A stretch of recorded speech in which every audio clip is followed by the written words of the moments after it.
ناظرین، اسلام ٹوڈے میں آپ کو پھر سید خالد آزاد آپ کو خوش آمدید کہتا ہے۔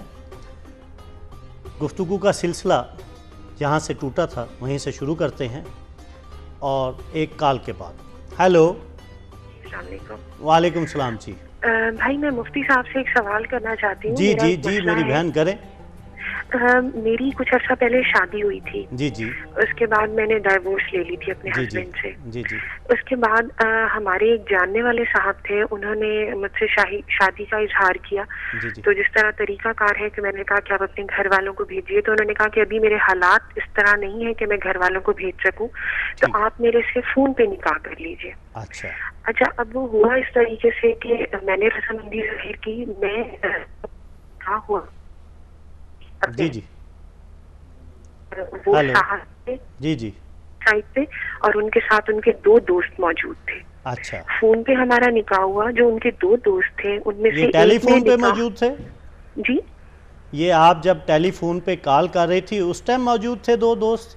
نہیں جی، میرے سامنے موجود نہیں تھی، میں ٹیلی فون کال کے ایک سائڈ پہ تھی، وہ دوسری طرف سے بات کر رہے تھے۔ ٹھیک ہے۔ تو وہ 2 صاحب اور ساتھ مطلب ایک جن سے میرا نکاح مطلب سو کالڈ ہو رہا تھا وہ، اور 2 اور لوگ موجود تھے۔ جی جی۔ تو ہوا اس طریقے سے کہ ایک صاحب نے نکاح کا خطبہ پڑھایا اور ایک صاحب گواہ بنے۔ کوئی ریٹن پروف نہیں ہے، کوئی ریکارڈنگ نہیں ہے، کچھ بھی نہیں ہے۔ اب میں نے جب اس چیز کو ڈسکلوز کرنے کے لیے کہا تو انہوں نے انکار کر دیا۔ اب میں اس بارے میں پریشان ہوں کیونکہ 2-3 لوگوں نے مجھے یہ کہا کہ یہ نکاح ہی نہیں ہوا، اور انہوں نے مطلب وہ صاحب مجھے کنٹینیوسلی یہ کہہ رہے ہیں کہ جی آپ میری بیوی ہیں، اور میں ان کو یہ کہتی ہوں کہ اگر میں آپ کی بیوی ہوں تو مطلب کوئی پراپر طریقہ تو ہو۔ میں بہت زیادہ پریشان ہوں۔ میں مفتی صاحب سے یہ پوچھنا چاہ رہی ہوں کہ میرے گھر والے اب میری شادی کرنا چاہ رہے ہیں، اور وہ صاحب ایک طرح سے مجھے بلیک میل کر رہے ہیں کہ جی آپ میری بیوی ہیں، آپ نکاح پہ نکاح نہیں کر سکتے۔ ٹھیک ہے جی، تو یہ میرا مشورہ مطلب مسئلہ ہے، آپ مجھے پلیز اس کا صحیح جواب دیجیے کہ کیا میرا نکاح ہوا ان سے یا نہیں ہوا۔ انہوں نے میری بہن آپ نے اپنے سوال کا جواب خود ہی بتا دیا ہے کہ ٹیلی فون پر وہ بلیک میل کر رہا ہے۔ جی جی۔ اگر یہ نکاح حنفی فقہ اسلامی کے مطابق ایک مجلس میں ہوتا، 2 گواہوں کی موجودگی میں ہوتا، اور یا آپ کا وکیل ہوتا وہاں جو ایجاب و قبول کرتا، اور لڑکے کا وکیل ہوتا ایجاب و قبول کرتا، اور یہ درمیان میں ٹیلی فونک سسٹم نہ ہوتا تو آج وہ بلیک میل نہ کرتا۔ ہمارے ہاں نکاح میں گواہ اسی لیے ضروری ہیں تاکہ کسی معصوم خاتون کو تنہائی میں ٹھگ ٹھور کر قابو کر کے اس کو بلیک میل نہ کیا جائے۔ گواہ ہوتے ہی اس لیے ہیں۔ اس لیے ٹیلی فون کا نکاح اس لیے درست نہیں ہے کہ ٹیلی فون ایک الیکٹرانک سورس ہے، اور الیکٹرانک سورس جو ہیں وہ کسی وقت بھی ڈسکنیکٹ ہو سکتے ہیں۔ آپ نے کہا کہ عبدالرحمن میرا تیرا نام کیا؟ اس نے کہا عبدالرحمن۔ آپ کہیے میرا نام ہے سل، ٹیلی فون لائن ڈسکنیکٹ ہو گئی، اس کا کیا حل ہے؟ اس کے بعد کیا آپ دوبارہ کال ملاتے پھریں گے؟ تو بات یہ ہے کہ اسلام ٹھوس اور مضبوط بنیادوں پر فیصلے کرتا ہے۔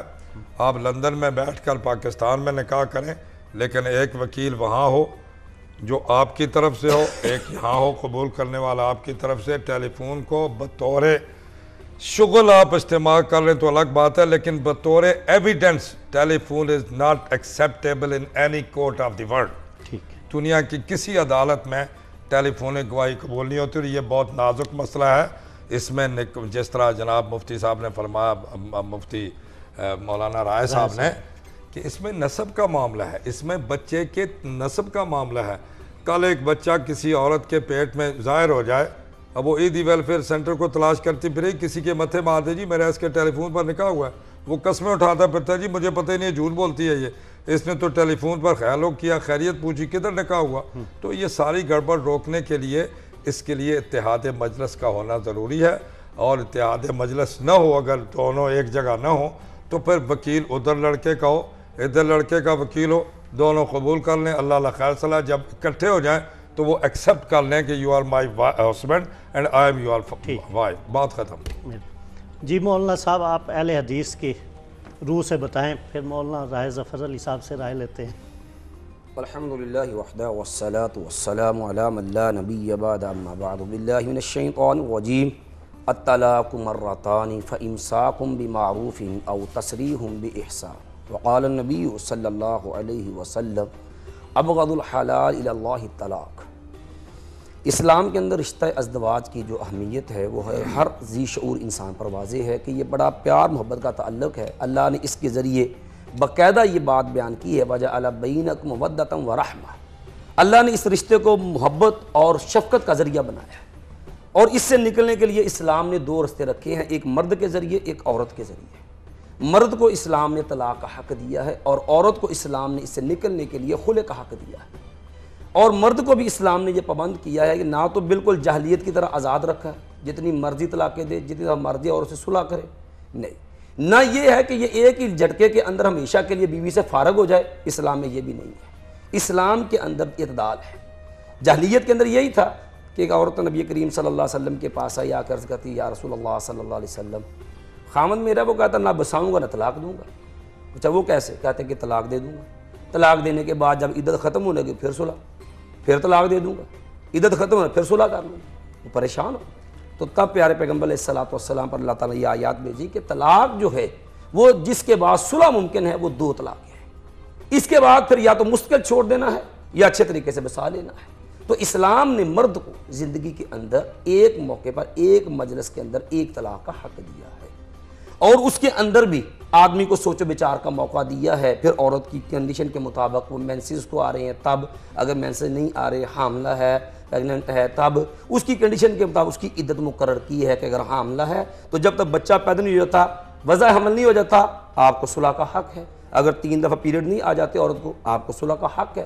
اگر دونوں صورتیں نہیں ہیں، بعض اگر بیمار ہوتی ہے، بعض ایجڈ ہوتی ہے، اس کی عمر سے گزر چکی ہوتی ہے، پھر اسلام نے 3 ماہ کا دورانیہ رکھا ہے، اس سے صلح کر سکتے ہیں۔ مولانا صاحب وہ جو خاتون کا سوال تھا جی اسی اور میں اس کے بارے جہاں میں تک وہ معاملہ ہے کہ اس نے اب ٹیلی فون پر نکاح کیا ہے اور دعا بھی ایک ہے، جبکہ پیارے پیغمبر صلی اللہ علیہ وسلم کا بڑا واضح کلیئر فیصلہ ہے کہ لا نکاح الا بولی مرشد و شاہد عدل، وہ نکاح جس کے اندر ولی مرشد نہ ہو، خیر خواہ ولی، اور 2 عادل گواہ وہ گواہ نہیں ہے، وہاں پر چونکہ گواہی ایک ہے، شرعی طور پر وہ نکاح جو منعقد نہیں ہوا ہے۔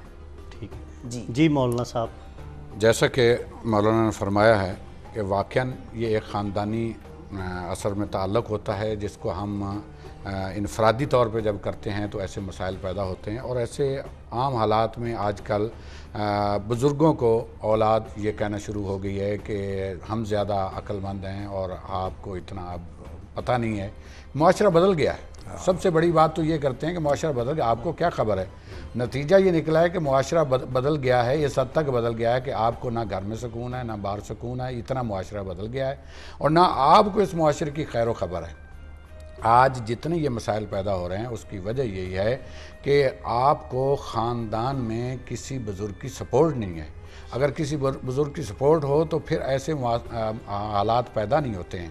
آپ نکاح مثال کے طور پر ٹیلی فون پر بھی کر رہے ہیں، آج کل میڈیا اتنا تیز ہو گیا ہے، آج کل تو باقاعدہ اسکائپ پہ چلے جائیں تو آپ کی تصویر آ جاتی ہے، وہ آ گیا ہے، کئی اس قسم کے نیٹ ورکنگ ہو گئی ہے کہ آپ کی باقاعدہ تصویر آتی ہے، ایک دوسرے کو دیکھ لیتے ہیں، اور اتنا فاسٹ ہو گیا۔ پچھلے دنوں میری بچی کی شادی تھی اور میں نے اپنے بیٹے کو جو لندن میں ہوتا ہے اس کو آن بورڈ کرنا تھا، تو باقاعدہ ہم نے اسکائپ چلایا ہے اور گھنٹوں چلتا رہا، 3 گھنٹے باقاعدہ وہ ہمارے ساتھ آن لائن رہا ہے۔ اگر وہاں بھی اس کے خاندان کے بیٹھے ہوں، ادھر لڑکی کے خاندان کے بیٹھے ہوں، سارے مل کر بیٹھے ہوں، جیسے مولانا نے فرمایا کہ وکیل ہوں ادھر، وکیل سے مراد یہی ہے کہ کچھ ایسے لوگ ہوں جو گواہی دے سکیں کہ واقعی یہ لڑکا وہ ہے، یہ لڑکی وہی ہے جس سے نکاح ہو رہا ہے۔ یہ تصدیق ضروری ہے، اور اس کی تصدیق کرنے کے بعد ٹیلی فون پہ ہو سکتا ہے آج کل۔ جی ہاں جی ہیلو السلام علیکم جی۔ وعلیکم السلام جی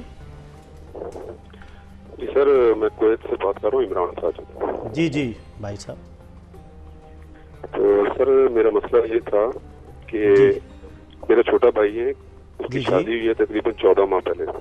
اچھا، تو سر اس نے جب اس کا رشتہ وغیرہ کیا گیا تو تب بھی وہ تقریباً خوش نہیں تھا اس بات میں، لیکن جب اس کا نکاح کیا گیا تو اس ٹائم بھی گھر والوں نے تقریباً زبردستی اس کا نکاح کر دیا اور تقریباً بعد شادی کی، اچھا، رخصتی کی گئی۔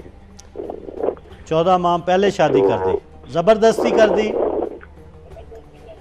جی تقریباً زبردستی سمجھے، لیکن وہ ماں باپ کی عزت کی خاطر چلا گیا، اور انہوں نے ماں باپ نے یعنی کہ ان کو بولا کہ یہ ہماری عزت کا سوال ہے، تم شادی کرو۔ اچھا، ابھی ان دونوں کا میاں بیوی کا آپس میں کوئی گزارا نہیں ہو رہا ہے, سلوک نہیں ہو رہا ہے. والد صاحب نے اس کو مارا بھی 1-2 دفعہ, اور اس کے علاوہ بھی اس کو بہت زیادہ بولا ہے کہ تم اس کو کسی بھی طریقے رکھو. ابھی وہ 3-4 مہینے میں امید سے بھی ہے. ٹھیک ہے, مہربانی. اس کے باوجود جو ہے ان کا گزارا نہیں ہو رہا. اچھا ٹھیک ہے جی. جی مفتی صاحب, جناب بریک لینی ہے, بریک کے بعد پھر آپ سے سوال آپ نے سننے لیے. ناظرین, اسلام ٹوڈے میں چھوٹا سا وقفہ ہے, جائیے گا نہیں, ہمارے ساتھ رہیں, دیکھتے رہیں اسلام ٹوڈے.